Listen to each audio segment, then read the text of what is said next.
السلام علیکم ورحمۃ اللہ وبرکاتہ۔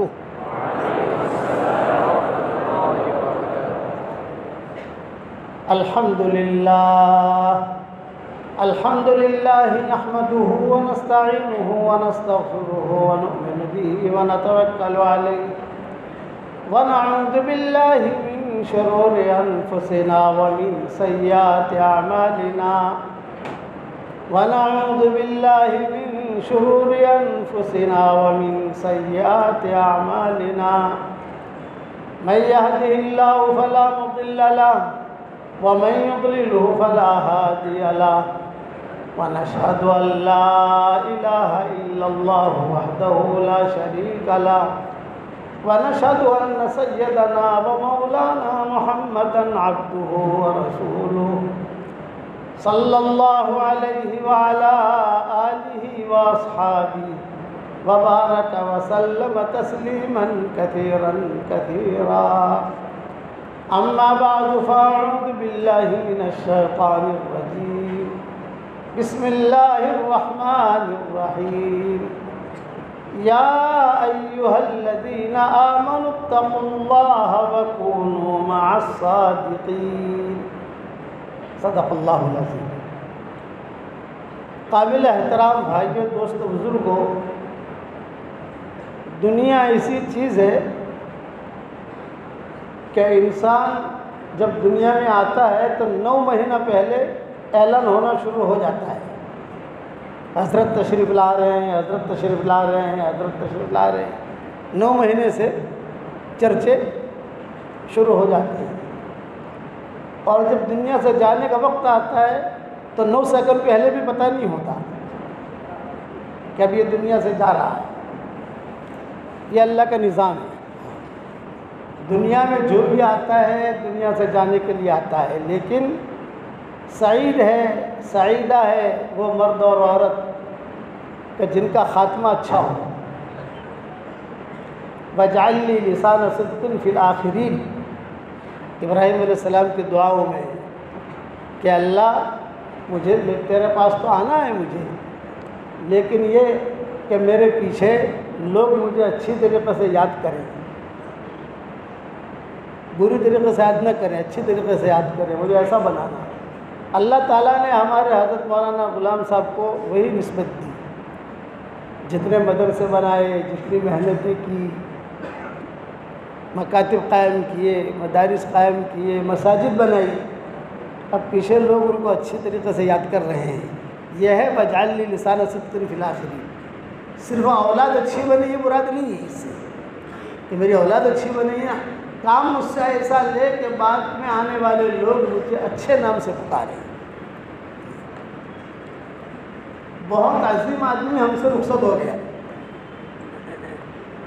ظاہر یہ بات ہے کہ دنیا سے ہر ایک کو جانا ہے، لیکن یہ میرے والد صاحب رحمۃ اللہ علیہ کا جب انتقال ہوا نظام الدین میں، تو ساری دنیا سے خطوط آئے تعزیت کے، دعوت کا مرکز تھا ہمارا وہ، اور ساری دنیا کے لوگ جو ہے وہ جڑے ہوئے تھے۔ کسی نے کیا لکھا، کسی نے کیا لکھا، کسی نے کیا لکھا، تو پھر ایک بہت بڑے عالم تھے عرب، انہوں نے لکھا کہ یہ جانے والا تو جب چلا گیا، لیکن جو کام وہ کرتے تھے وہ کام ہمیں کرتے رہنا چاہیے تاکہ یہ گلشن اور آگے بڑھے، پیچھے نہ آئے۔ مولانا غلام صاحب رحمۃ اللہ علیہ میرے درس کے ساتھی ہیں۔ بخاری شریف میں حضرت مولانا غلام صاحب اللہ ان کی قبر کو روشن کرے، ان کے درجات کو بلند فرمائے، قربت و اللہ آرام انہیں نصیب کرے، ان کی ہڈی ہڈی کو اللہ جنت نصیب کرے۔ مولانا اسماعیل چاسوی ناگیل میں جو پڑھا رہے ہیں، اور مولانا عبداللہ ہاسوٹ والے جنہوں ہاسوٹ کا مدرسہ، اور مولانا رفیق بروڑا والے، یہ سب ساتھی تھے۔ تو ایک ہی کمرے میں میں اور مولانا ساتھ رہتے تھے، غلام صاحب، باقی جو الگ الگ کمروں میں رہتے تھے۔ کبھی بھی میں نے ان کی تہجد ناغہ ہوتے ہوئے نہیں دیکھی پڑھنے کے زمانے میں، تہجد کا بہت اہتمام کرتے تھے۔ پھر تہجد پڑھنے کے بعد وہاں حوض ہوتا تھا، حوض کے قریب میں چھوٹی سی جگہ ہوتی تھی، آسمان کھلا رہتا تھا، ٹوپی نکال کر تہجد کے وقت میں کھڑے رہ کر دونوں ہاتھوں سے دعا مانگتے تھے۔ یہ میں نے ایک مرتبہ نہیں دیکھا، کئی مرتبہ دیکھا، کئی مرتبہ۔ اکثر ہم سوئے رہتے تھے لیکن وہ کھڑے ہو جاتے تھے، بے تکلفی بھی تھی، تقریباً ہم عمر تھے، اور وہاں کے اساتذہ سے بہت ہی لگاؤ تھا حضرت مولانا کو، مجھ سے بھی بہت محبت کرتے تھے میرے والد صاحب رحمۃ اللہ علیہ کی وجہ سے۔ ہمارے والد صاحب رحمۃ اللہ علیہ سے ان کو ایک قسم کا عشق تھا، قرآن شریف پڑھتے تھے تو کہتے تھے کہ ابھی میں نظام الدین آؤں گا، شروع میں جب ابا زندہ تھے تو بھی مجھے کسی جگہ ٹھہرا دینا، مجھے مولانا کا فجر کا بیان سننا ہے۔ یہ اسٹائل تھی کہنے کی، مولانا کا فجر کا بیان سننا ہے۔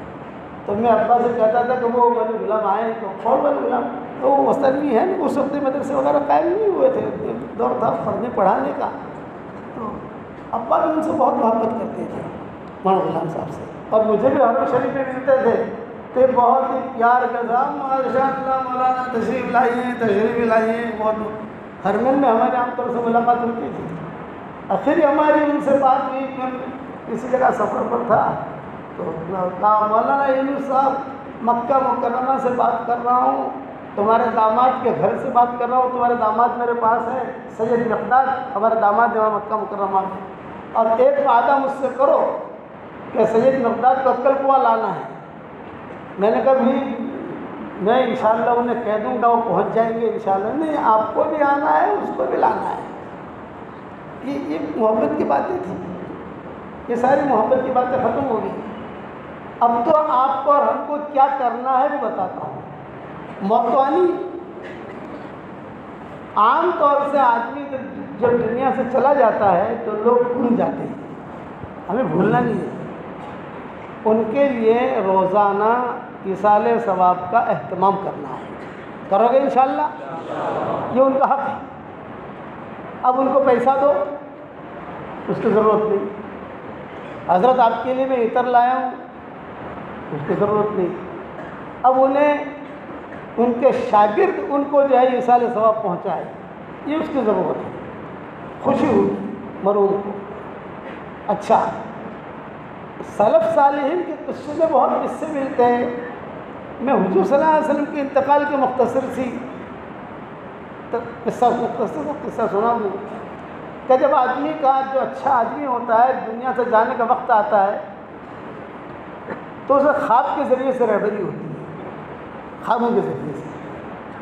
حضور صلی اللہ علیہ وسلم کے وہاں تو وحی کا معاملہ تھا، آپ نے اشارہ کر دیا تھا کبھی آج کے بعد سے تمہاری میری ملاقات اس میدان میں نہیں ہوگی، عرفات کے میدان میں۔ معاذ بن جبل سے حضور صلی اللہ علیہ وسلم نے کہہ دیا تھا کہ تم جا رہے ہو یمن، واپس جب آؤ گے تو میری تمہاری ملاقات نہیں ہوگی، میری قبر کے اوپر سے تمہارا گزر ہوگا۔ رسول اللہ صلی اللہ علیہ وسلم کی طبیعت پل بھر ماشا پل بھر تولا رہنے لگی، تو حضور صلی اللہ علیہ وسلم نے ایک مرتبہ حضرت ابوبکر کو بلایا اپنے انتقال سے 8 دن پہلے یا 10 دن پہلے۔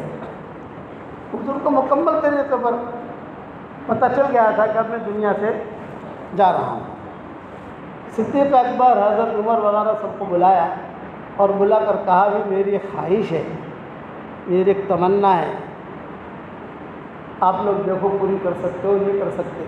فرمایا حضرت ہم حاضر ہیں، آپ کیا چاہتے ہیں؟ فرمایا میری طبیعت بہت خراب ہے لیکن میں چاہتا ہوں کہ بقی میں جا کر سلام کروں بقی والوں کو۔ اور یہ تو بہت آسان ہے، ہم آپ کو لے جائیں گے بقی۔ چنانچہ صحابہ جو ہے بقی لے گئے، سلام کیا سب کو، کھڑے رہے۔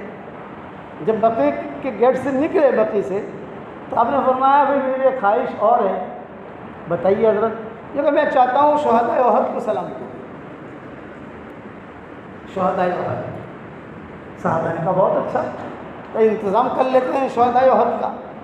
چنانچہ وہیں سے اپنے گھر پر آئے بغیر سیدھے شہدائے احد تشریف لے گئے حضور صلی اللہ علیہ وسلم۔ یہ آپ کے انتقال سے 7 دن پہلے کا قصہ ہوگا، چونکہ اس میں الگ الگ روایتیں ملتی ہیں، تاریخی روایتیں ہوتی ہیں، میں 7 دن پکڑتا ہوں۔ وہاں گئے، وہاں جا کر سلام کیا اور کہا میں تمہارے پاس آنے والا ہوں، اور جو صحابہ ساتھ گئے تھے ان سے کہا میرا دنیا سے جانے کا وقت اب قریب ہے، میرے دنیا سے جانے کے بعد کوئی نوحہ، کوئی آہوزاری، کوئی زیادہ ہاو ہائی مت کرنا، اپنے گریبان پھاڑنا، یہ چیزیں مت کرنا، تمہاری میری ملاقات حوض کوثر پر ہوگی، اور میں حوض کوثر تیار کرنے جا رہا ہوں۔ یہ جملے فرمائے حضور صلی اللہ علیہ وسلم۔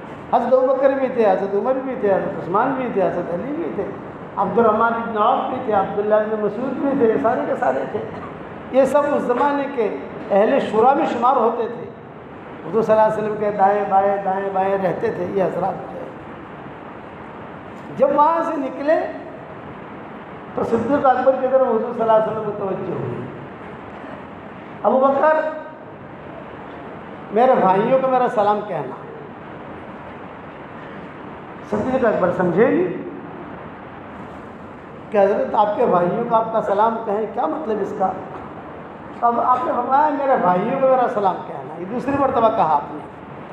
بھائیوں سے مراد صرف مرد نہیں ہے، بعض مرتبہ مرد کا تذکرہ ہوتا ہے تو مرد اور عورت دونوں شمار ہوتے ہیں، اور بعض مرتبہ عورت کا تذکرہ ہوتا ہے تو مرد اور عورت دونوں شمار ہوتے ہیں۔ یہ فرمایا میرے بھائیوں کو میرا سلام کہنا، تو صدیق اکبر نے کہا السنا اخوانک یا رسول اللہ، یہ آپ کی دنیا سے جانے سے پہلے کی باتیں ہو رہی ہیں۔ السنا اخوانک یا رسول اللہ، کیا ہم آپ کے بھائی نہیں ہیں؟ اب نے فرمایا اللہ، تم میرے بھائی نہیں ہو، بل انتم اصحابی، تم میرے ساتھی ہو۔ میرے بھائی تو وہ ہیں، یعنی میرے بھائی بہن وہ ہیں جنہوں نے مجھے دیکھا نہیں، تمہارے بعد آئیں گے، تم لوگوں نے تو مجھے دیکھا، قرآن اترتے ہوئے دیکھا، سارے جتنے غزوات ہوئے وہ دیکھے، اللہ کی مدد آتی ہوئی دیکھی، اللہ کی مدد اٹھتے ہوئے بھی دیکھی، سارا نظام دیکھا، فرشتوں کو بھی دیکھا، داہیہ کلبی کی شکل میں حضرت جبریل علیہ السلام آتے تھے تو تم دیکھتے ہو کہ جبریل آ گئے۔ وہ میرے بھائی وہ ہیں، میرے بھائی بہن وہ ہیں جنہوں نے مجھے دیکھا نہیں، بغیر میرے مجھے دیکھے ہوئے میری باتوں پر لبیک کہہ کر عمل کرتے ہیں، یعنی ہم اور آپ ہیں۔ بھئی حضور صلی اللہ علیہ وسلم کوئی بات کہیں، ہم نے تو حضور کو دیکھا نہیں، لیکن عمل کرتے نہیں کرتے۔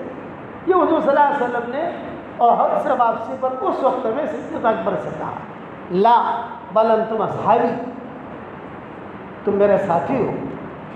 تب صحابہ نے کہا اچھا، آپ نے بہت ایک ہی جملہ کہتے رہے، میرے بھائی بہنوں کو میرا سلام کہنا، میرے بھائی بہنوں کو میرا سلام کہنا۔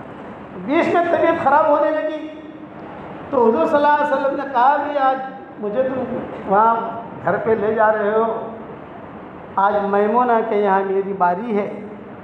حضرت میمونہ کے یہاں باری تھی اس وقت میں، لیکن میری خواہش یہ ہے کہ اگر سب مل کر اجازت دے دیں تو میں عائشہ کے یہاں وقت گزاروں۔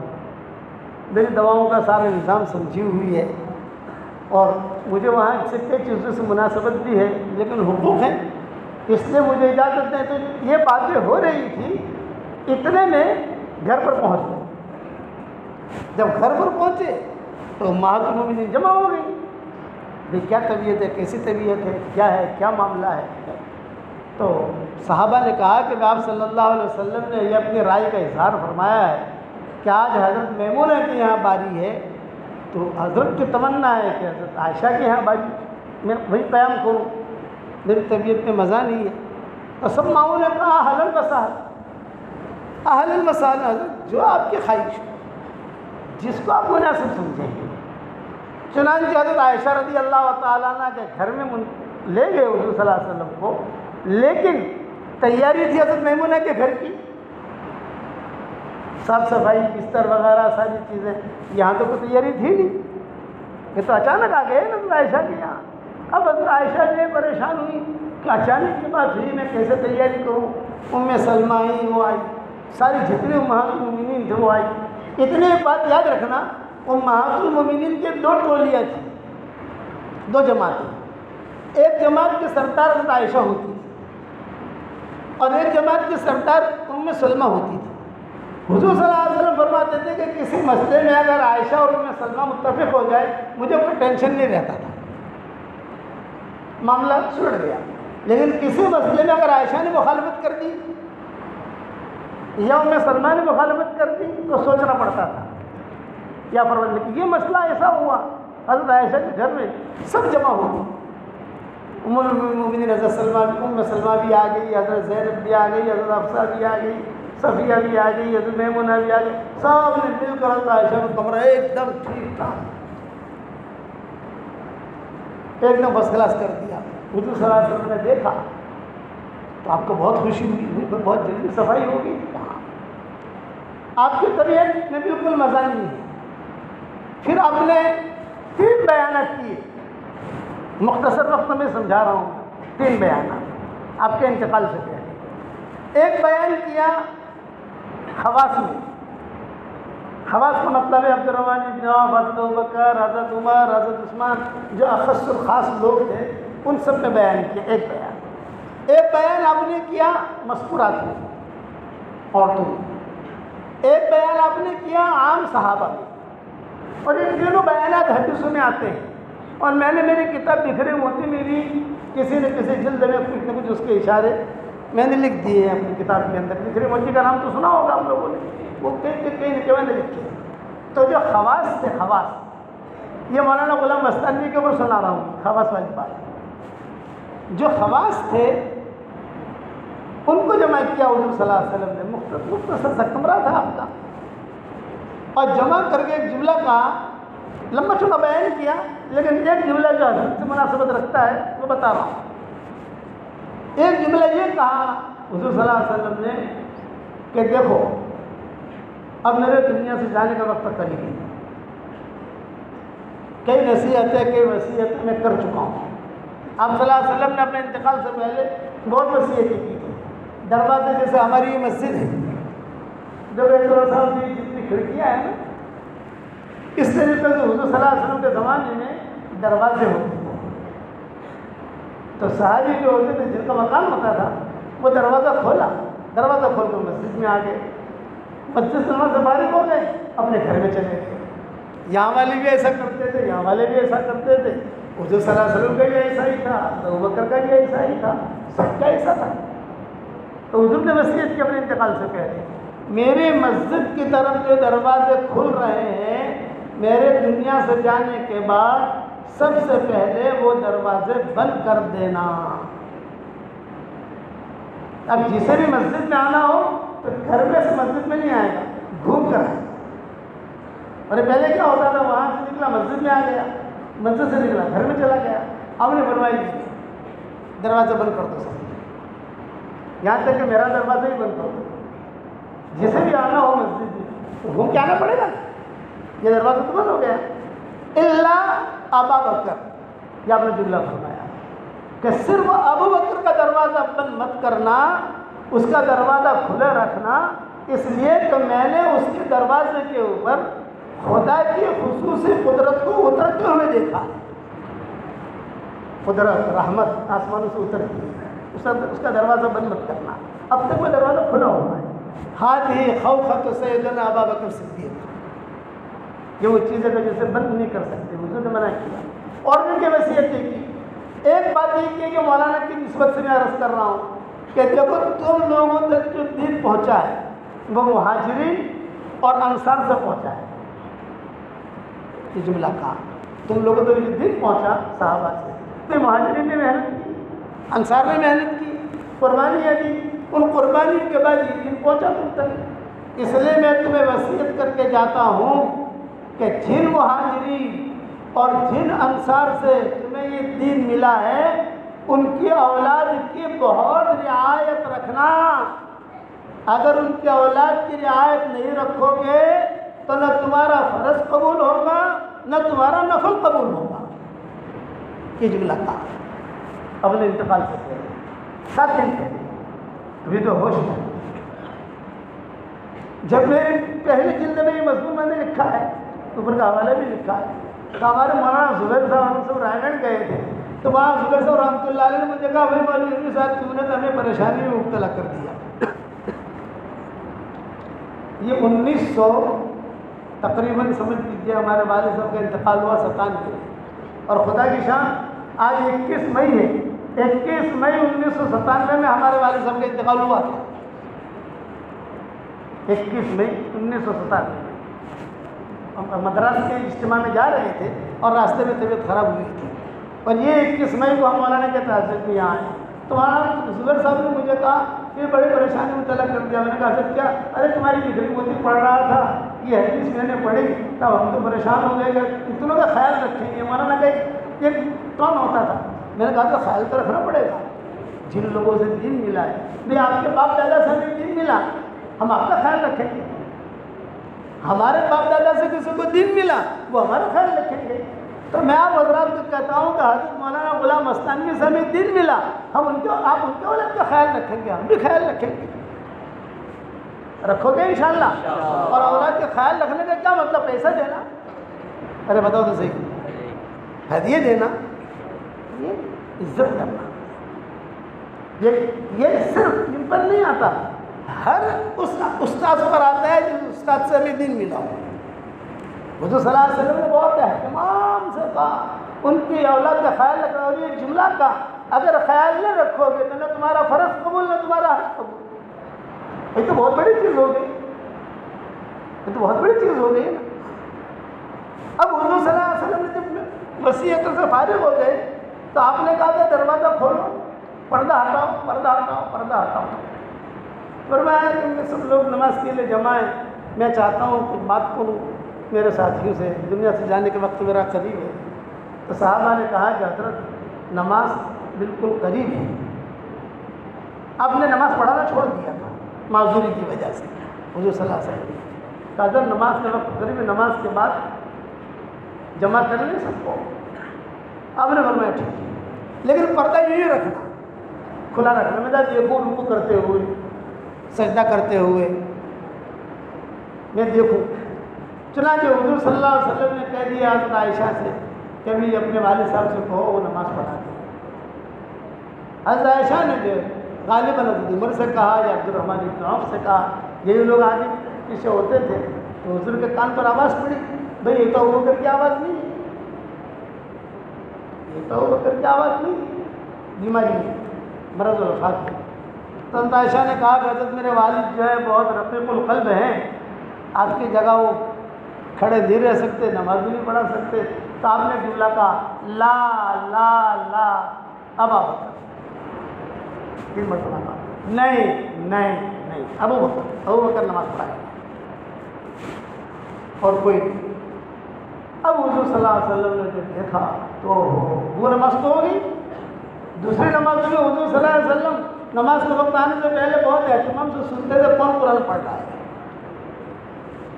صدیق اکبر پڑھتے تھے، خوش ہوتے تھے حضور صلی اللہ علیہ وسلم۔ اس کے بعد حضور صلی اللہ علیہ وسلم نے صحابہ کو دیکھا رکوع کر رہے ہیں، سجدہ کر رہے ہیں، تو حضور روتے جاتے تھے صحابہ کو نماز پڑھتے ہوئے دیکھ کر، اور ایک دعا کرتے جاتے تھے کہ اللہ میرے اس چمن کی تو حفاظت کرنا، یہ چمن ہے، یہ ہمارے چمن ہے، عقل کنواں کا بننا، مدارس کا بننا، یہ ایک چمن ہے، اس کے لیے دعا کرنا ضروری، اگر دعا نہیں کی تو پکڑے جائیں گے وہاں۔ سب سے زیادہ بخیل کون ہے؟ جو دعا نہ کرے، اگر دعا نہ کی اپنے چمن کے لیے تو حشر کے میدان میں پکڑا جائے گا کہ تو نے یہاں حفظ کیا، تو نے یہاں تعلیم پائی اور تو نے دعا بھی نہیں کی۔ اس لیے اصالہ ثواب بھی کرنا ہے، دعا بھی کرنا ہے، ان کی اولادوں کا بھی خیال رکھنا اور ان کے ماتحت کا بھی خیال رکھنا۔ حضرت مولانا غلام مستانوی رحمۃ اللہ علیہ کی ایک تو اولاد ہے جنہیں ہم جانتے ہیں، دوسرے ان کے خاص لوگ ہیں پڑھانے والے۔ مجھے بھی ان کی قبر پر گیا تھا اسروا، تو ہمارے ان کے داماد نے بتایا کہ کئی اساتذہ ایسے ہیں جو 25 سال سے یہاں ہیں۔ ہمارا عرب علماء ہمیں کہتے ہیں جس ادارے کے، یہ کہتے ہیں کہ شیخ یونس کسی ادارے کی مقبولیت اگر اللہ کے یہاں جاننی ہو تو ایک نشانی بتاؤ، بھئی یہ ادارہ اللہ کے یہاں مقبول ہے کہ نہیں، تو اللہ تو آ کر کہے گا نہیں، لیکن اس کی ایک نشانی ہے۔ یہ عرب علماء جو بڑے بڑے علماء ہیں جو ان کی مجلس میں جاتے ہیں تو وہ کہتے ہیں کہ شیخ یونس کوئی بھی ادارہ مقبول ہو اللہ کے یہاں تو اس کی ایک نشانی ہے۔ میں نے کہا شیخ بتائیے، تو ان کی نشانی یہ ہے کہ ان کے جو اساتذہ ہوں گے وہ جلدی وہ ادارہ چھوڑ کے جائیں گے نہیں، 20 سال سے 25 سال سے. اب ابھی انہوں نے 25 سال کا جملہ کہا تو 25 سال سے وہ ہے جو پڑھا رہے ہیں، تو وہ بھی ان کے اولاد بھی نہیں ہے، انہیں کی تربیت یافتہ ہے. آپ سمجھ گئے؟ ان کی تربیت یافتہ ہے. سب کا میں خیال رکھنا ہے، سب کے لیے دعائیں کرنی ہے. کرو گے انشاءاللہ؟ اب حضور صلی اللہ علیہ وسلم نے کہا بھی جمع کرو، میں تھوڑی بات کرنا چاہتا ہوں. یہ آخری بیان تھا حضور صلی اللہ علیہ وسلم کا.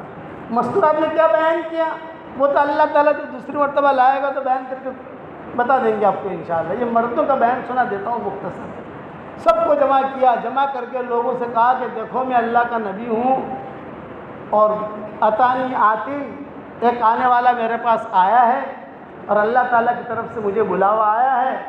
انا اخترت الرفیق الاعلیٰ، میں نے اللہ کی طرف جانے کو پسند کیا ہے. میں نے تم کو صرف اس لیے جمع کیا ہے کہ میں اللہ کا نبی ہوں اور میں انسان ہوں. ہو سکتا ہے میں نے کسی سے کوئی چیز لی ہو، دینا بھول گئے ہوں تو مجھ سے مانگ لیں. اور بالکل برا مت ماننا کہ نبی سے کیا مانگے، یہ تو حق ہے. یہ نہیں کہا ابھی لینا دینا معاف. آج کل حج میں جاتے ہیں نا، میں حج میں جا رہا ہوں ذرا معاف کرنا. ابھی معاف کیوں کرنا بھائی؟ جو دینا ہے دے دے، جو لینا ہے لے لے. حج میں جاتے کرتے نہیں کرتے، عمرے پر جاتے ہوئے معاف کر دینا، جو لینا دینا ہو ایسے کی معاف کریں گے بھائی؟ جو حق ہے وہ دے دے. حضور صلی اللہ علیہ وسلم نے یہ نہیں کہا کہ معاف کر دینا مجھے، نا جو میں نے کسی سے لیا ہو وہ مانگ لے اور شرمائی نہیں، میں اسے دوں گا. ایک صحابی کھڑے ہو گئے. صحابی نے کہا کہ حضرت میں آپ سے 2 درہم مانگتا ہوں. صاحب نے کیا کہا؟ میں تجھے جھٹلاتا نہیں ہوں، یعنی تم غلط کہہ رہے ہو، میں یہ نہیں کہتا. اس مجلس میں پورا مدینہ جمع تھا. یہ جو مجلس تھی پورا مدینہ جمع تھا، مرد عورتیں پیچھے بیٹھی ہوئی تھی، مرد یہاں. اور حضور صلی اللہ علیہ وسلم یہ بیان آخری بیان ہے حضور کا. بھائی کوئی لینا، اس سے میں نے کسی سے پیسہ لیا ہو نہ دے سکا ہوں تو مانگ لے. صحابی کھڑے ہوئے، حضرت 2 درہم مانگتا ہوں. 2 درہم یا 2 دینار. آپ نے فرمایا میں تجھے جھٹلاتا نہیں ہوں، تو سچ کہہ رہا ہے. ذکرنی، مجھے صرف یاد دلا دے میں نے کب لیا تھا. تو صحابی نے کہا کہ حضرت ایک مرتبہ کوئی فقیر آیا تھا مانگنے کے لیے آپ کے پاس، تو آپ کے پاس دینے کے لیے کوئی چیز ہی نہیں. آپ نے مجھے کہا بھائی دے دینا، میں دے دوں گا تجھے. ہاں یاد آ گیا. آپ نے کہا یاد آ گیا. ابو الفضل کھڑے ہوئے تھے، حضرت عباس صاحبزادے وہ کھڑے ہوئے تھے. بھائی ابو الفضل دے دو ان کو 2 دینار یا 2 درہم جو بھی دے دو. یہ ہو گیا معاملہ. دوسرے صحابی کھڑے ہوئے، یوں فرمایا کہ حضرت آپ مجھ سے 2 دینار مانگتے ہیں. آپ نے فرمایا اچھا میں کیسے مانگتا ہوں؟ وہ مانگتے تھے ان کو دے دیا. میں کہا فلاں وقت میں جو ہے میں نے آپ سے پیسے دیے ہیں اور دینا بھول گیا تھا. آپ نے فرمایا ٹھیک ہے وہ فضل کو دے دو. حساب کتاب ہو گیا. تیسرے صحابی کھڑے اور انہوں نے کھڑے ہو کر کہا کہ حضرت آپ کا دنیا سے جانے کا وقت قریب ہے، میرے اندر بہت گناہ ہے، میں نے فلاں گناہ کیا، میں نے فلاں گناہ کیا، میں نے فلاں گناہ کیا، فلاں گناہ کیا. اپنے گناہ گنانے لگے. جب گناہ گنانے لگے تو حضرت عمر سے برداشت نہیں ہوا، جذباتی تھے. حضرت عمر رضی اللہ تعالیٰ عنہ کھڑے ہو گئے. یہ فرمایا سب کے سامنے اپنے گناہ نہیں گنایا کرتے. تو حضرت نے روکا حضرت عمر کو. ماہلن یا آج اسے نبی کی دعا ملی. حضور نے دعا کے لیے ہاتھ اٹھائے کہ اللہ تو اس کو معاف کر دے. کہ حضور نے اس کے لیے معافی کی دعا مانگی. سارے صحابہ نے کہا کہ حضرت ہمارے بھی گناہ ہیں، ہم نے بھی گناہ کیے. تو حضور نے کہا سب کے لیے معافی کی دعا مانگی کہ اللہ تو ان سب کو معاف کر. پھر حضور صلی اللہ علیہ وسلم نیچے اترے اور یہ کہا کہ میں تم کو اللہ کے حوالے کر کے جاتا ہوں. کس کے حوالے بھائی؟ اب تمہاری میری ملاقات حوض کوثر پر ہوگی. آپس میں محبتوں کے ساتھ رہنا، جڑ کر رہنا، اللہ کی کتاب کو اور میری سنت کو مضبوطی سے پکڑے رہنا. گھر پر تشریف لے آئے. جب گھر پر تشریف لے آئے تو طبیعت میں بہت زیادہ کمزوری. صحابہ آپس میں مشورہ کرنے لگے بھی کیا کریں، طبیعت میں مزہ نہیں ہے. فجر کی نماز میں سارے صحابہ آ جاتے ہیں ملنے کی. انتقال سے 1 دن پہلے سب صحابہ آئے. حضرت ابوبکر، حضرت عمر، حضرت علی سب آ گئے. اور حضور صلی اللہ علیہ وسلم سے کہا کہ حضرت آج تو آپ کی طبیعت اتنی اچھی ہے ماشاء اللہ، چہرے پر جو ہے خوب صحت کی نشانیاں ہیں، تو اگر ہمیں اجازت دیں تو ہم ذرا تھوڑا سا اپنی بیویوں کے پاس ہو آئیں۔ بنت خارجہ، یا تو ابو بکر کی بیوی کا نام تھا، دوسری بیوی آوالی میں رہتی تھی، اس کا نام تھا بنت خارجہ، میں بنت خارجہ کے پاس ہو آؤں، اور فلاں نے اجازت مانگی، فلاں نے اجازت مانگی، حضرت فاطمہ آئی، حضرت فاطمہ نے کہا کہ حضرت ابو جی کئی دنوں سے میں آپ کی خدمت میں یہاں ہوں عائشہ کے ساتھ، اور کئی دنوں سے میں نے جو ہے غسل بھی نہیں کیا اور حسن حسین کو بھی نہیں دیکھا، گھر میں کچھ پکا نہیں پکا، جو بھی ہوا تو اگر مجھے اجازت دیں تو میں بھی ہوں آؤں۔ حضرت علی نے اجازت مانگی تو حضور نے کیا کہا؟ ہاں جاؤ، وہ ہے حضور نے منع ہی نہیں کیا، جاؤ جاؤ، ٹھیک ہے جاؤ جاؤ جاؤ۔ حضرت عائشہ کہتی تھی مجھے تو اجازت لینے کا مطلب ہی نہیں تھا، امہات المومنین آئی باری باری سے، حضور صلی اللہ علیہ وسلم نے سب کو اجازت دی۔ حضرت عمر کہتے تھے کہ حضور میرے طرف دیکھا کہ سب اجازت لے کے جا رہے ہیں تو خاموش کیوں کھڑا ہے؟ ارے بات سمجھ میں آ رہی نہیں آ رہی؟ کبھی سب اجازت لے کے جا رہے ہیں تو حضرت عمر نے کہا نہیں میں نہیں جانے کا، میں تو مسجد نبوی میں رہوں گا۔ مغیرہ بن شعبہ یہ بڑے لوگوں میں تھے، یہ دو نام تو پکے ہیں، مجھے یاد ہے تاریخ میں کہ دونوں نے کہا تھا ہم نہیں جائیں، ہم تو یہی رہیں گے، ہم یہاں سے جانے کی۔ خیر سب چلے گئے، تھوڑی دیر کے بعد کسی نے دروازہ کھٹکھٹایا، حضرت عائشہ اکیلی، دروازہ کون کھولے؟ تو حضرت عائشہ رضی اللہ تعالیٰ عنہ نے فوراً کسی اپنی باندی کا کسی کو کبھی فاطمہ کو کہو وہی آگے، وہی آ کر دروازہ کھولے، دیکھو کون ہے باہر۔ حضرت فاطمہ بھاگی بھاگی یہ قریب میں تھا، ساتھ میں کتابوں میں لکھا ہے دوڑے دوڑے صاحبزادے بھی آ گئے، حسن حسین یہ بھاگے بھاگے آ گئے۔ حضرت فاطمہ سے کہا کہ حضور نے فرمایا بیٹا دیکھو دروازہ کھٹکھٹا رہا ہے، کون ہے؟ حضرت فاطمہ نے جو دیکھا ایک دم سے گھبرا گئی، دروازہ پھیڑ کر سیدھی ابا کے پاس آئی، کہا حضرت بڑے بڑے امامے والے ہیں، لمبے چوڑے لوگ ہیں، خوبصورت ایسی نہیں، میں تو گھبرا کے واپس آ گئی، میں ان کو نہیں دیکھ سکتا، میں ان کو نہیں دیکھ سکتا۔ حضور صلی اللہ علیہ وسلم سمجھ گئے کہ فرشتے، حضور سمجھ گئے کہ فرشتے۔ اچھا عام طور سے فرشتے جو ہوتے ہیں وہ تو اللہ کی قدرت ہے، اللہ تعالیٰ کی مخلوق ہے، لیکن حضور صلی اللہ علیہ وسلم کے لیے سب سے الگ معاملہ، جبریل علیہ السلام موت کے وقت میں نہیں آتے، اسرائیل علیہ السلام آتے ہیں، اور اسرائیل علیہ السلام آتے ہیں وہ کچھ لوگوں کو لے کر آتے ہیں، لیکن نبی کا معاملہ ہے آسمان کے سارے فرشتے، اسرائیل، جبریل، اسرافیل، میکائیل، اسماعیل بھی فرشتے کا نام ہے، یہ سارے کے سارے فرشتے مدینہ منورہ میں آ گئے۔ حضرت جبریل جب آتے تھے تو داہیہ کلبی کی شکل میں آتے تھے، قرآن لے کر آتے تھے، حضرت عائشہ وغیرہ کو پتہ چل جاتا تھا کہ جبریل ہے۔ اب حضرت جبریل جو تھوڑے سے آئے حضرت عائشہ سمجھ گئی جبریل آئے، حضرت فاطمہ بھی سمجھ گئی یہ چلی گئی اپنے کمروں میں۔ اب جبریل آئے حضور صلی اللہ علیہ وسلم کے پاس، سلام کیا، سلام علیک سلیک جو بھی ہے، حضرت اللہ نے مجھے بھیجا ہے اور اللہ آپ کو یاد کر رہا ہے، اگر آپ اجازت دیں تو آپ کی روح قبض کریں۔ باہر ساری ٹیم کھڑی ہے لیکن میں نے سب کو روک کے رکھا ہے، سب کھڑے ہیں باہر، آپ سے اجازت لوں پھر ان کو میں اندر آنے کی اجازت دوں، چونکہ بڑے تو یہ ہے نا جبریل، سب ان کے ماتحت ہیں۔ تو حضور صلی اللہ علیہ وسلم نے جواب کیا دیا؟ جبریل انا احب الرفیق الاعلیٰ، میں بھی اللہ سے ملنا پسند کرتا ہوں، لیکن میں ایک بات کی وضاحت چاہتا ہوں، یہ سننا دھیان سے، ایک بات کی میں وضاحت چاہتا ہوں، اور وضاحت یہ چاہتا ہوں کہ میرے دنیا سے جانے کے بعد میری امت کا کیا ہوگا۔ یہ ہے حقیقی محبت۔ کسی نبی نے یہ بات نہیں کی، اللہ سے نہیں کی۔ دو باتیں ایسی ہیں کہ کسی نبی نے اللہ سے نہیں کی، ایک کہ ہر نبی کو ایک دعا دی گئی، حدیث میں آتا ہے ہر نبی کا حق ہے ایک دعا صرف، وہ دعا کیسی؟ آپ جو مانگو گے 100% مل جائے گا. 1 گھنٹے کے بعد ملے گا, 1 دن کے بعد ملے گا, 1 مہینے کے بعد ملے گا, 2 مہینے کے بعد ملے گا, 3 مہینے کے بعد ملے گا. سوچیں کہ دیں یا نہ دیں. یہ ہر نبی کو کہا گیا. تو ہر نبی نے دعا مانگی, میٹر ختم ہو گئی. یہی آپ حضور کا تھا. تو حضور صلی اللہ علیہ وسلم کے پاس آئے بھی آپ کا حق ہے, آپ دعا مانگ لیجئے, جو مانگنا چاہے آپ مانگیے,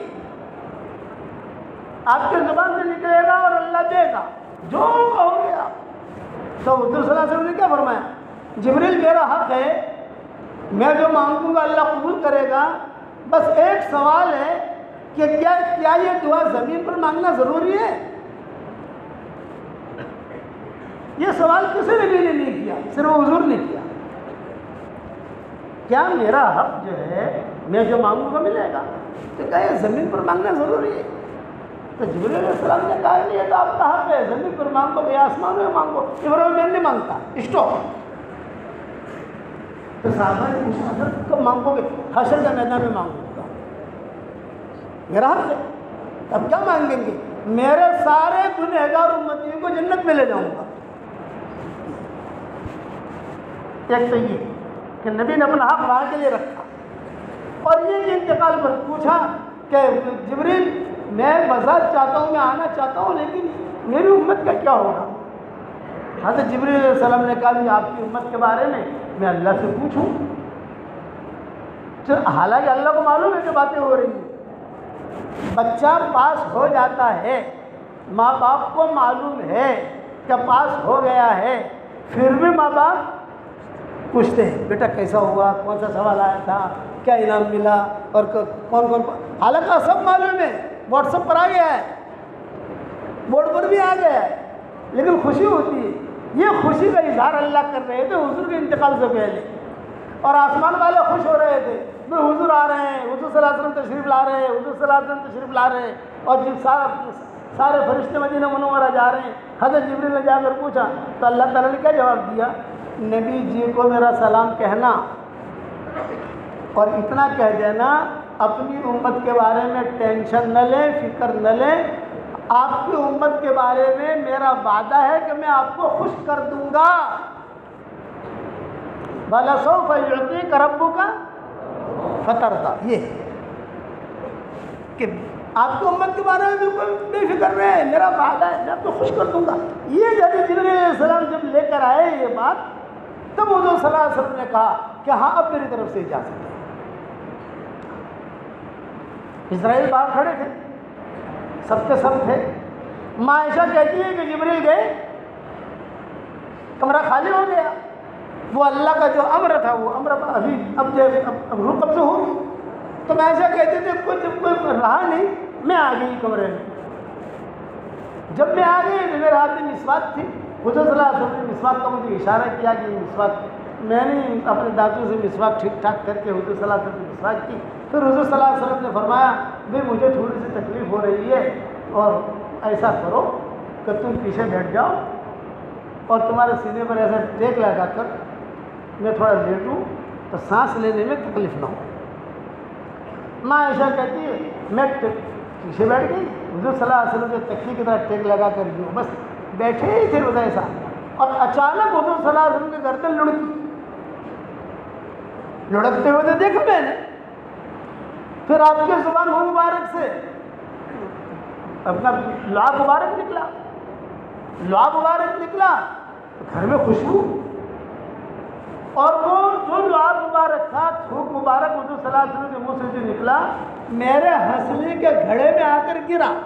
ہنسلی تو جانتے ہو نا, بعض لوگوں کی ہنسلی جو ہے کوئی چیز ڈالو تو اندر جاتی ہے. حضرت عائشہ کی ہنسلی وہ تھی. تو حضرت عائشہ نے کہا میرے ہنسلی کے گھڑے میں آ کر گرا اور مجھے ٹھنڈک لگی. اب میں پریشان, کوئی نہیں ہے, کیا کروں. لیکن حضرت عمر نے کہا تھا کہ عائشہ کچھ بھی کام ہو, مسجد نبی کا دروازہ کھلا ہوا ہے, پردہ پڑا ہوا ہے, کچھ بھی کام ہو صرف تو جو ہے دستک دینا ہی بس, آپ اتنا کرنا, ہم آ جائیں گے. بس عائشہ رضی اللہ تعالیٰ عنہ فرماتی تھی میں نے کسی کو مرتے ہوئے دیکھا نہیں تھا, مجھے پتہ نہیں تھا انتقال کیسے ہوتا ہے. لیکن وہ گردن لڑکی اور ہنسنے کے گھڑے میں آ کر وہ لعاب مبارک گرا، ٹھنڈک محسوس ہوئی، پورے کمرے کے اندر خوشبو محسوس ہوئی، تو میں تو گھبرائی، میں پیچھے آہستہ آہستہ آہستہ ہٹی اور ہٹ کر میں نے قریب میں امہات المومنین کے کمرے تھے، میں وہاں چلی گئی، بھائی دیکھو میں تو کسی کو بلا نہیں سکتی ابھی، تم دیکھو حضور کو کیا ہو رہا ہے، دیکھو مجھے کو سمجھ میں نہیں آتا۔ تو ام سلمہ آئی، وہاں پر حضرت ام سلمہ رضی اللہ تعالیٰ عنہ نے آ کر دیکھا، ساری ماؤں نے آ کر دیکھا، حضرت فاطمہ نے آ کر دیکھا، تو حضرت ام سلمہ نے کہا کہ دیکھو عائشہ، حضور کا انتقال ہو چکا ہے۔ سب سے پہلے ہمارے گھر میں جو خبر تھی حضور کے انتقال کی، یہ حضرت ام سلمہ نے کی، لیکن مرد لوگ جب یعنی نہ کہیں تب تک ہم کچھ نہیں کر سکتے۔ تو ماں عائشہ نے کہا کہ ایک کام کرو بھی، تم لوگ سب چلی جاؤ، میں باہر حضرت عمر وغیرہ کھڑے ہیں، میں ان کو بلا لوں۔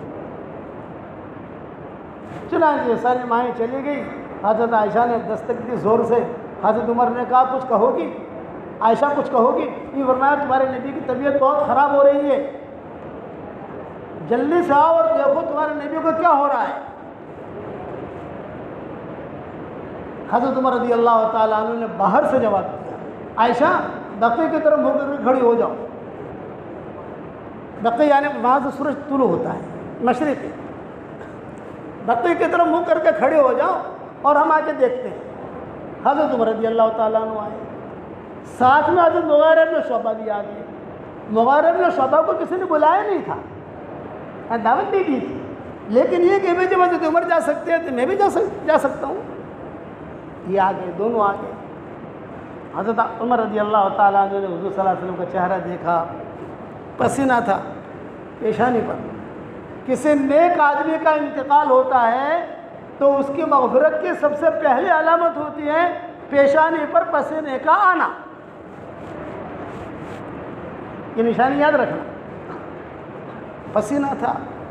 حضرت عمر نے حضرت عائشہ سے کہا کہ عائشہ گھبرانے کی کوئی بات نہیں ہے، حضور صلی اللہ علیہ وسلم کا انتقال نہیں ہوا ہے، نہ حضور کا انتقال نہیں ہوا ہے، حضور زندہ ہے، لیکن گہری نیند میں سے گہری نیند ہے اور غشی ہے، غشی گہری غشی ہے، تھوڑی دیر میں ہی یہ غشی ختم ہو جائے گی۔ ماں عائشہ کہتی تھی کہ عمر بولے جا رہے تھے اور مغیرہ بن شعبہ خاموش تھے، بھائی دونوں بولے تو اطمینان ہو، ایک بولے ایک نہ بولے تو تھوڑا دل کے اندر یہ ہوتا ہے کہ یار کس کی بات سمجھا دی، مغیرہ بن شعبہ خاموش کیوں ہوئی۔ یہ کہہ کر حضرت عمر تو باہر نکل گئے اور یہ جملہ کہہ گئے عائشہ بالکل گھبرانا مت، غشی طاری ہوئی ہے لیکن گہری ہے۔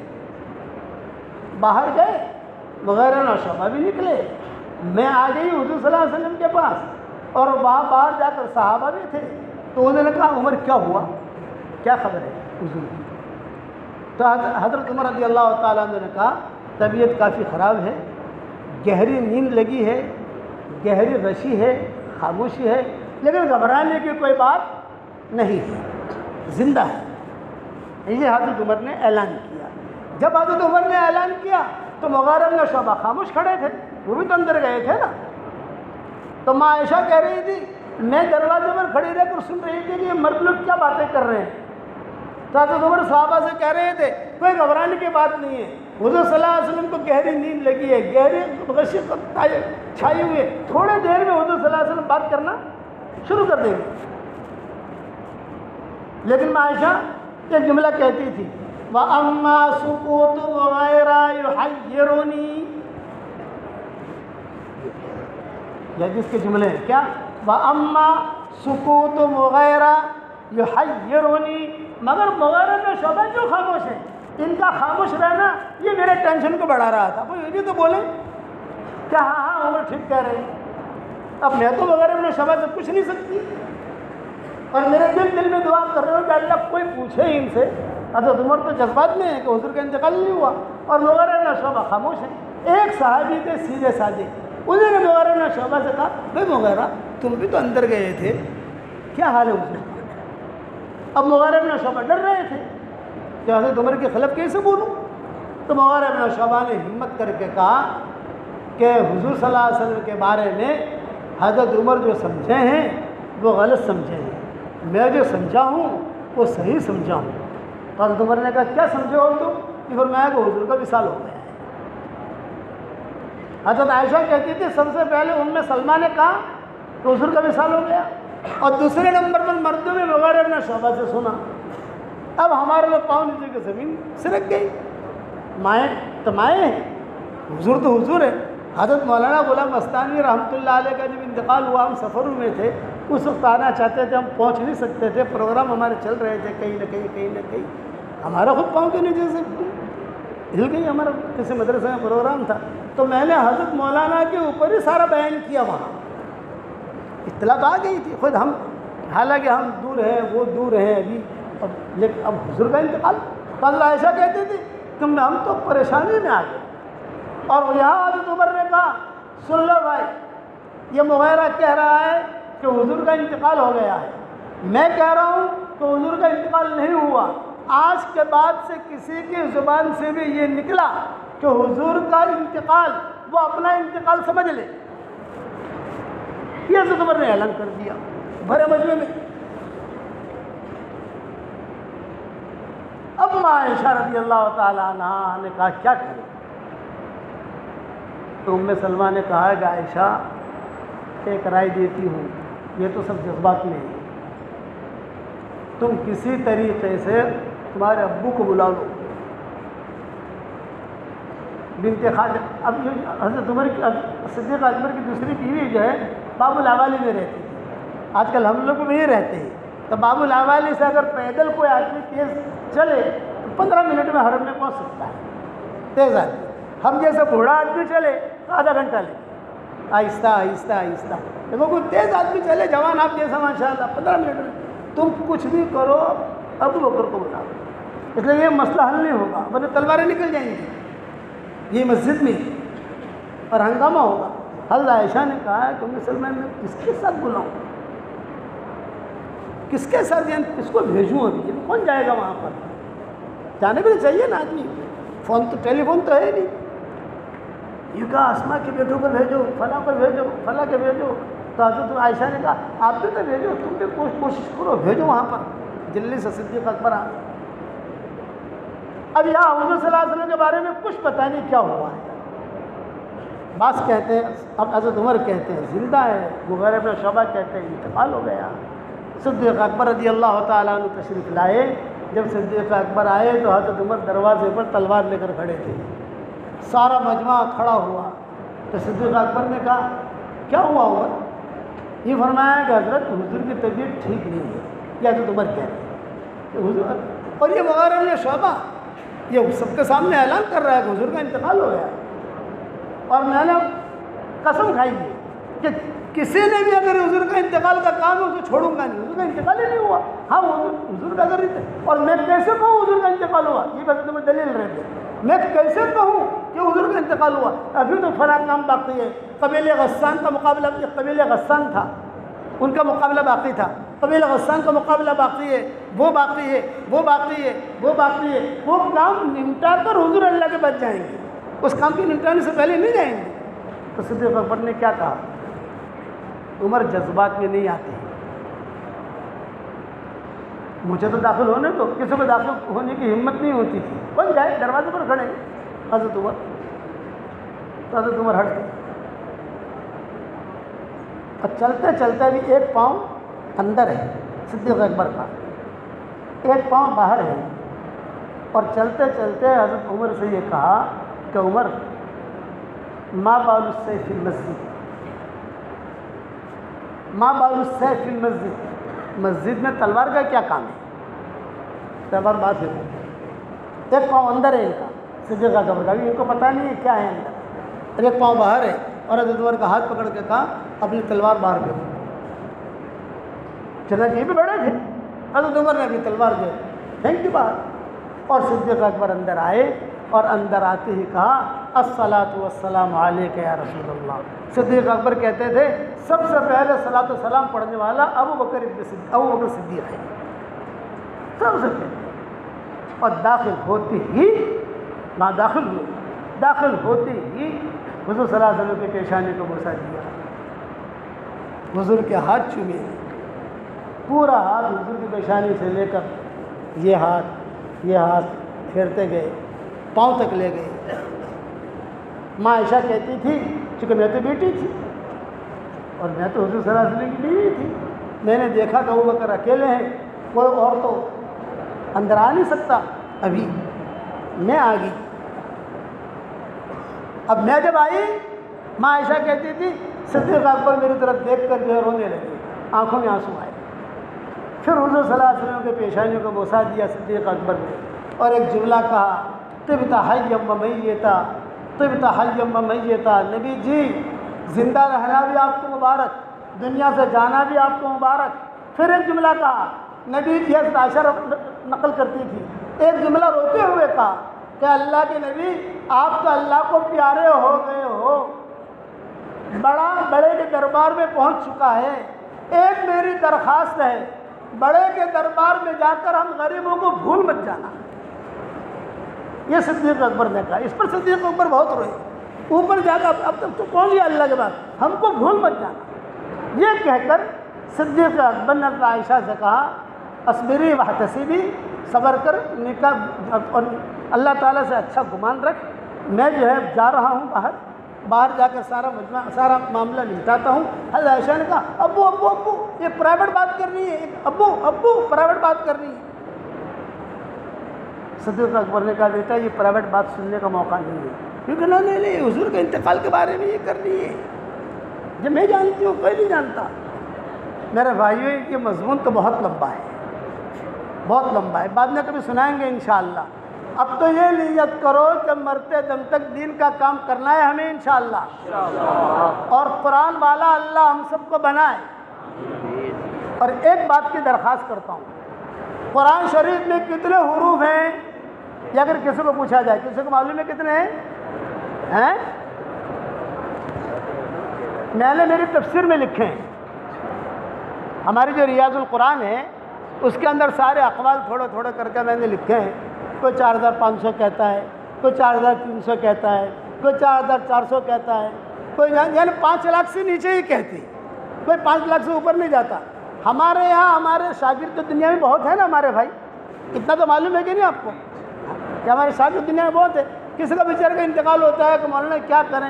میں نے کہا بھائی دیکھو، تمہارے ابا سے آپ کو محبت تھی، یوں کہ تھی، ابا نے آپ کے لیے پراپرٹی بنائی، یوں کہ بنائی، ابا نے آپ کے لیے مکان بنایا، یوں کہ بنایا، ابا نے آپ کی تربیت کی، یوں کہ کی۔ تو میں کہتا ہوں میں ایک بات کہوں تو عمل کرو گے؟ تمہارا خاندان عمل کرے گا؟ کریں گے عمل صاحب۔ تو میں نے کہا دیکھو قرآن شریف میں حروف جتنی بھی ہوں، لیکن اپن جو ہے 5 لاکھ مرتبہ راؤنڈ فگر پکڑ لیتے ہیں کہ اس میں تو کسی کا اختلاف ہے ہی نہیں، 5 لاکھ سے نیچے ہی ہے۔ 5 لاکھ مرتبہ اپنے خاندان میں سورہ اخلاص پڑھو، تھوڑا تھوڑا کر کے، چاہے 1 سال میں پورا کرو، چاہے 2 سال میں پورا کرو، چاہے 3 سال میں پورا کرو، بچے ہیں، بچیاں ہیں، پوتے ہیں، پوتیاں ہیں، نواسے ہیں، نواسیاں ہیں، بھائی 5000 مرتبہ تجھے پڑھنا ہے، 5000 مرتبہ، اور جمع نہیں ہونا، پڑھتے جاؤ دیتے جاؤ، پڑھتے جاؤ دیتے جاؤ، پڑھتے جاؤ دیتے جاؤ۔ جب 5 لاکھ مرتبہ ہو جائے تب مجھے خالی میسج ڈال دینا۔ اللہ کا شکر ہے جس کو بھی کہا سب نے پڑھا اور ہدیہ دیا۔ تو یہ حضرت بھی ہمارے والد کی جگہ پر تھے کہ نہیں تھے بھائی؟ ہمارے استاد ہیں کہ نہیں ہیں؟ تو اس کے لیے ہمیں کوئی مجلس جمع نہیں کرنی ہے، چلتے چلتے پھر 10 مرتبہ سورہ اخلاص پڑھو تو جنت میں ایک محل تیار ہو جاتا ہے، صحیح حدیث میں آتا ہے۔ 20 مرتبہ پڑھو 2 محل تیار، 30 مرتبہ پڑھو 3 محل تیار۔ تو آج کل 313 مرتبہ تو پڑھواتا ہی ہوں ساری دنیا میں ہمارے ساتھیوں کو میں۔ تو آپ لوگ بھی یہ نیت کرو کہ تھوڑا تھوڑا تھوڑا کر کے، چاہے 2 سال میں پورا ہو، چاہے 3 سال میں پورا ہو، اگر سورہ اخلاص آپ پڑھو گے تو آپ کو بھی فائدہ ہوگا، مرحوم کو بھی فائدہ ہوگا، میں بتا رہا ہوں مجھے بھی فائدہ ہوگا۔ حدیث شریف میں آتا ہے ایک صحابی سے حضور نے کہا تم سورہ اخلاص کیوں پڑھتے ہو؟ یہ مجھے بہت محبت ہے اس سے۔ تو اللہ نے کہا جا اللہ بھی تجھ سے، حضور صلی اللہ علیہ وسلم نے فرمایا جا اللہ بھی تجھ سے محبت کرتا ہے۔ کتنی بڑی چیز ہے۔ تو میری درخواست ہے کہ جتنا ہو سکے ایصال ثواب، سمجھ گئے آپ؟ 5 لاکھ کا فگر سمجھ گئے؟ اس کے لیے کوئی ٹائم نکالنا نہیں ہے۔ میں آج کل ہمارے جو پوتے پوتیاں ہیں نا، میں کہتا ہوں بیٹا مدرسے جاتے جاتے اپنے کو بنگلے بنا دینے کی، تو کہتے دادا ابو ہم مدرسے جاتے جاتے 2 بنگلے بنا لیتے ہیں، سمجھ؟ مدرسے آتے آتے 2 بنگلے بنا لیتے ہیں۔ میرے والد صاحب رحمۃ اللہ علیہ فرماتے تھے کہ بیٹا یونس رات کو نیند نہ آوے تو ادھر ادھر کی چیزیں یوٹیوب پہ دیکھنے کی نہیں، جنت میں بنگلے بناتے بناتے سو جانے کا، تو بنگلہ بھی بن جائے گا، دن بھی آ جائے گی۔ سورہ اخلاص کی جتنی فضیلتیں حدیثوں میں آتی ہے اتنی کسی صورت کی آتی نہیں ہے، اور بہت قصے ہیں سورہ اخلاص کے حدیثوں میں جو میں اپنے بیان میں کہہ چکا ہوں۔ کرو گے انشاءاللہ بھائی، اور اللہ تعالیٰ مرحوم کی مغفرت فرمائے، ان کے بال بال ان کو خود عزت دے، خود ترقی دے۔ اور ایک ہمارا دعوت کا کام سدا بہار ہے، جب بھی آپ فارغ ہو جاؤ، اب تو سال شروع ہوا ہے، جب بھی فارغ ہو جاؤ، جب بھی تو ہمارے ساتھی آئیں گے تشکیل کے لیے، تو اللہ کے راستے کی نقل و حرکت بھی ٹائم لگاؤ گے انشاءاللہ۔ اب ہمارا یہ مضمون جو میں نے چھوڑا ہے، حضرت عائشہ کہہ رہی تھی مجھے پرائیویٹ بات کرنی ہے، یہاں تک چھوڑا ہے میں نے، ٹھیک ہے؟ اللہ جب دوسری مرتبہ لائے گا تو کال میں دلا دینا، اسی مضمون کو آگے بیان کریں گے انشاءاللہ، لیکن 3 گھنٹے کا بیان ہے، ٹھیک ہے بھائی؟ اللہ تعالیٰ ہم سب کو عمل کرنے کے توفیق عطا فرمائے۔ دعا کر لیں۔ اللہم لک الحمد کما انت اہل، فصل وسلم علی سیدنا محمد کما انت اہل، وافعل بنا ما انت اہل، فانک اہل التقوی واہل المغفرہ۔ اللہم اغفر لنا وللمسلمین والمسلمات الاحیاء منهم والاموات۔ اللہم یا مقلب القلوب ثبت قلوبنا علی دینک۔ اللہم لا تردنا خائبین، اللہم لا تردنا حازنین، اللہم لا تردنا خاسرین، بل ردنا الى دیننا ردا جمیلا۔ اللہم مغفرتک اوسع من ذنوبنا ورحمتک ارجى عندنا من اعمالنا۔ اللہم انا نسألک فعل الخیرات وترک المنکرات وحب المساکین، وإذا أردت بقوم فتنة فتوفنا غیر مفتونین۔ اے اللہ ہمارے گناہوں کو معاف فرما، اے اللہ ہماری خطاؤں سے درگزر فرما، اے اللہ حضرت مولانا غلام مستانی کی قبر کو نور سے منور فرما، ان کے درجات کو بلند فرما، کروٹوں انہیں آرام نصیب فرما، ان کے ہڈی ہڈی کو جنت نصیب فرما، پیچھے رہنے والوں کو صبر جمیل عطا فرما۔ اے اللہ ان کی قبر کو روشن فرما، جو کام وہ کر کے گئے اس کام کی تو پوری پوری حفاظت فرما، اور آگے بڑھاتے رہنے کی تو ہم سب کو توفیق عطا فرما۔ اے اللہ ہواؤں کے ساتھ جو خیریں آتی ہیں وہ خیریں ہم سب کے لیے مقدر فرما، اور ہواؤں کے ساتھ جو برائیاں آتی ہیں ان برائیوں سے تو ہماری حفاظت فرما۔ اے اللہ اچانک کا خیر ہمیں نصیب فرما، اچانک کے شر سے تو ہماری حفاظت فرما۔ رسول اللہ صلی اللہ علیہ وسلم نے جتنی خیر کے لائن کی دعائیں مانگی ہیں وہ سب ہم سب کے لیے مقدر فرما۔ جن شرور سے پناہ چاہی ہو ان شرور سے ہماری حفاظت فرما۔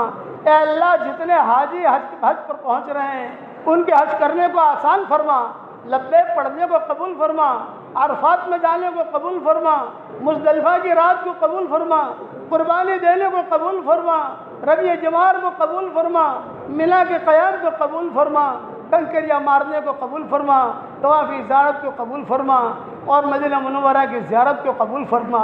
اے اللہ جس نے بھی مجھے دعاؤں کے لیے کہا ہو، دعاؤں کے لیے خطوط میں لکھا ہو، جن کا ہم پر کسی قسم کا حق اور احسان ہو، یا جو ہمیں اپنی دعاؤں میں یاد کرتے رہتے ہوں، مائیں بہنیں مجھے اپنی دعاؤں میں یاد کرتی رہتی ہوں، ہماری ساری دعاؤں میں ان کا پورا پورا حصہ عطا فرما۔ اے اللہ اس عقل کو مدرسوں کو قبول فرما، پڑھنے والوں کو قبول فرما، پڑھانے والوں کو قبول فرما۔ اے اللہ اس چمن کی حفاظت فرما، اس چمن کی حفاظت فرما۔ ہمارے مرحوم نے بہت قربانی کے بعد اسے آباد کیا تھا، اب یہ چمن روشن رہے تو اس کی غیب سے صورت و شکل پیدا فرما۔ ان کی اولاد کی حفاظت فرما، ان کے بیٹوں کی حفاظت فرما، ان کی بیٹیوں کی حفاظت فرما، بیوی بچوں کی حفاظت فرما، پوتے پوتیاں نواسے نواسیاں بہوئیں داماد سب کی حفاظت فرما۔ اے اللہ جتنا بھی مانگا وہ عطا فرما، مانگنے سے رہ گیا وہ عطا فرما۔ ہمیں قرآن والا بنا دے، ہمیں قرآن والا بنا دے، ہمیں قرآن والا بنا دے، ہماری آنکھوں کو روشنی عطا فرما، ہمارے دل کو نورانی بنا دے۔ اے اللہ جو مانگا وہ عطا فرما، مانگنے سے رہ گیا وہ عطا فرما۔ ہمیں مانگنا نہیں آتا مگر تجھے دینا تو آتا ہے، اپنے کرم سے ہمارے جھولیوں کو ہدایت سے بھر دے۔ آج دوسروں کی موت کی خبریں ہماری کانوں تک پہنچتی ہے، ایک دن ہماری موت کی خبر دوسروں کے کانوں تک پہنچے گی۔ کوئی پانی گرم کر رہا ہوگا، کوئی نہلا رہا ہوگا، کوئی کفن تیار کر رہا ہوگا، کوئی مشک اور عنبر لگا رہا ہوگا، کچھ لوگوں کے کندھوں پر سوار کیا جائے گا۔ یہ سفر ہوائی جہاز کا نہیں ہوگا، ریل کار کا نہیں ہوگا۔ محبت کے دعویٰ کرنے والے کچھ مٹھیاں ہدیہ میں پیش کریں گے، ایک جملہ کہہ کر واپس لوٹیں گے، قبر تک آپ کا اکرام کر لیا، قبر تک آپ کا ساتھ دے دیا، آگے آپ کے اعمال جانے۔ اے اللہ تو اس وقت میں ہمارا معین اور مددگار بن جا، ہمارا معین اور مددگار بن جا۔ اس مجمع میں سفید بال والے بوڑھے بھی ہیں، نوجوان عبادت گزار بھی ہیں، معصوم بچے بھی ہیں۔ اگر یہی مجمع اس عقل قوہ کے کسی سخی کے دروازے پر چلا جائے، صرف 1 روپیے کی بھیک مانگے، اس سخی کے لیے روپیہ دینا جتنا آسان ہے، اس سے زیادہ تیرے لیے ہدایت کا دینا آسان ہے۔ اے اللہ ہماری جھولیوں کو ہدایت سے بھر دے، امن و امان سے بھر دے۔ اے اللہ ان کی اس مدرسے کی جتنی شاخیں ہیں، جتنے مدارس ہیں، جتنی مساجد ہیں، ان سب کی تو پوری حفاظت فرما، اور جتنے دینی ادارے ہیں اے اللہ جہاں کہیں دینی ادارے ہوں ان اداروں کی تو حفاظت فرما۔ رسول اللہ صلی اللہ علیہ وسلم کی سفارش سے تو ہمیں محروم نہ فرما۔ جو مانگا وہ عطا فرما، مانگنے سے رہ گیا وہ عطا فرما۔ جن کے لڑکے اور لڑکیاں شادی کے لائق ہوں، غیر شادی شدہ ہوں، بہترین جوڑوں کا ان کے لیے انتظام فرما۔ جو بے اولاد ہوں نیک صالح اولاد انہیں نصیب فرما۔ جن کے اولاد تو ہے مگر نافرمان ہیں، ان کے نافرمان اولاد کو فرما بردار بنا دے۔ اے خوبصورت پردے والے، اے خوبصورت چادر والے، اگر آپ نے ہمارا نام سعید اور نیک بختوں میں لکھا ہو تو ہمارا نام انہیں میں لکھے رکھیو، اور اگر آپ نے ہمارا نام شقی اور بدبختوں میں لکھا ہو تو ہمارا نام ان کی فہرست سے مٹا دینا، اور نیک لوگوں کی فہرست میں ہمارا نام لکھ لینا۔ لکھنا بھی آپ کا کام ہے، مٹانا بھی آپ کا کام ہے، لوح و قلم بھی آپ کے پاس ہے، اور اپنے فضل و کرم سے ہماری ساری دعاؤں کو قبول فرما۔ سبحان ربنا رب العزت عما یصفون وسلام علی المرسلین والحمد للہ رب العالمین۔